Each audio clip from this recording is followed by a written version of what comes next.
Julia Ho is on the line with us. She is a student and activist at Washington University in St. Louis, Missouri. The website is studentsagainstpeabody.org, and the Twitter, WU Stop Peabody, WU as in Washington University, Stop Peabody. And Julia, welcome.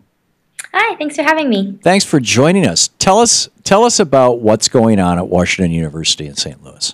Yeah, so we're currently in day 15 of a sustained sit-in organized by students here to basically demand that the university cut ties with Peabody Energy, which is the largest coal corporation in the world, and also sits on our board of trustees. Wow. The largest coal company in the world, and one of their officers or members or owners sits on your board? CEO. Wow. So 15 days is a long time to be sitting in. How's that working?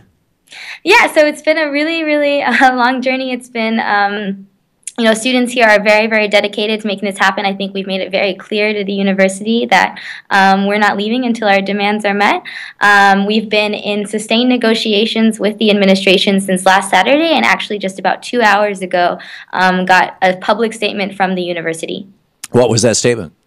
So I won't go into too much detail, but basically, through our negotiations, we've been asking for a lot of different things. One, that most of all, that the university come out and take a public stance on Peabody Energy. And so now, almost 15 days in, it's very clear that they're not willing to do that. So their public statement was basically very much a watered-down version of our demands. They said that they would, do things like create a symposium on corporate social responsibility, but nothing in there does it say. A lot of the times they went back on their original demands, saying that they would do things like go on community tours to extraction sites across the country, and that was the one thing that students are really concerned about. Right. In other words, you want the members of the university management, shall we say, to actually see the kind of damage that this energy company is doing, and they're unwilling to do that. Exactly. So what was sort of shocking to a lot of students today is that the university in the past few days has been willing to, go to community tours and has expressed a concern for a lot of the issues we brought up. But today in their public statement, they have gone back on all of those negotiations. They've basically taken, 5 steps back from where we thought we were and made it very clear that they're, not willing to take a stance. And despite the fact that they, claim to care about things like public health, the environment, social justice, and corporate social responsibility, Peabody's money is speaking a lot louder than the students, the faculty, and alumni who are in support of us. Yeah, welcome to America. I mean, this is, we saw this study that came out a couple of weeks ago from, I believe it was Princeton, that showed that the top 10% get what they want politically almost always, and from 50% below get what they want almost never. Has anybody produced a good, documentary? I mean, if you're not going to be able to get the trustees to go to see the damage Peabody is doing, can you bring a sight of the damage that Peabody is doing to them? Are there any good documentaries that show what Peabody is up to? Yeah, so we don't have. From what I know, there aren't any that specifically target Peabody. However, we have done a wonderful job here of creating our own media, so I would suggest anybody who wants to learn more about these issues should visit our website. We not only have articles there, but we actually just put up a video that we made in collaboration with the residents of Black Mesa today about a poem that one of our students wrote sort of in solidarity with that community, as well as a lot of images and different things from that community who is resisting Peabody's expansion into their reservation. Now, the website is studentsagainstpeabody.org. Do I have that right? Okay. Now, I don't think most Americans associate St. Louis, Missouri, kind of the middle of the country, with big coal. People think of West Virginia when they think of coal. Yeah, I think that's.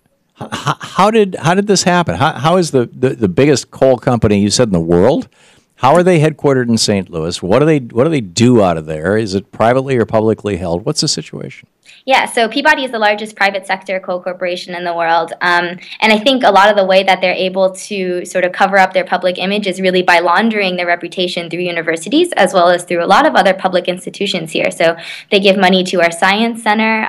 They give money to us for clean coal research.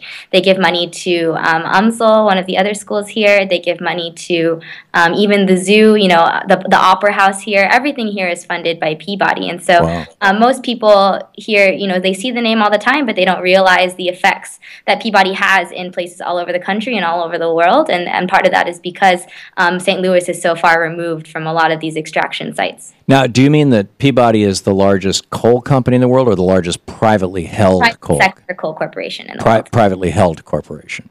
So it's a family-owned operation, basically. One would hope so. Privately held typically means that their stock is not for sale on the New York Stock Exchange, or any other stock exchange. Is Peabody's stock tradable? Yes, I think it is. So it's divestable.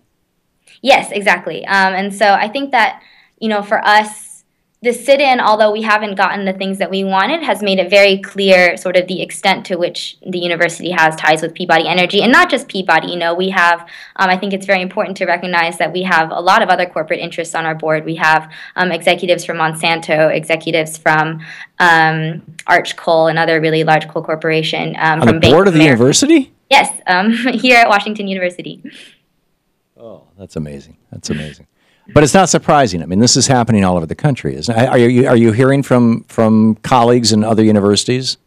Yeah, so we've gotten a wonderful flow of support from a lot of people across the country, and what we're really hoping from this is that we're tackling not just the issue of the relationship between Peabody and WashU, but really getting at this much deeper issue of the relationships between corporations and the fact that they are using universities to launder their reputation. And so there have been a lot of students from all over Missouri who have come out and support us. There have been other schools across the country who have sort of said that they're inspired by what we're doing, and we're hoping that this sit-in will really inspire and have a spark towards an escalation in the divestment movement. This is great. We're talking with Julia Ho. She's with Washington University, and the website studentsagainstpeabody.org, and the Twitter is WU, as in Washington University, Stop Peabody. Peabody is Peabody, as it sounds.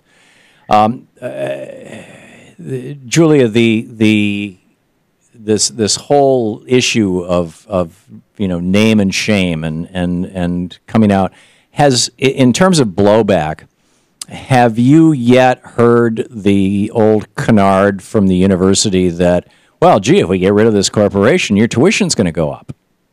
Yeah, well, I think that it's very clear. The university itself hasn't come out and said that. I think a lot of students have expressed that concern, but to us, we don't think that those things are mutually exclusive. We don't think that funding our university should come at the expense of degrading the environment and of displacing people from their homes and of ruining public health.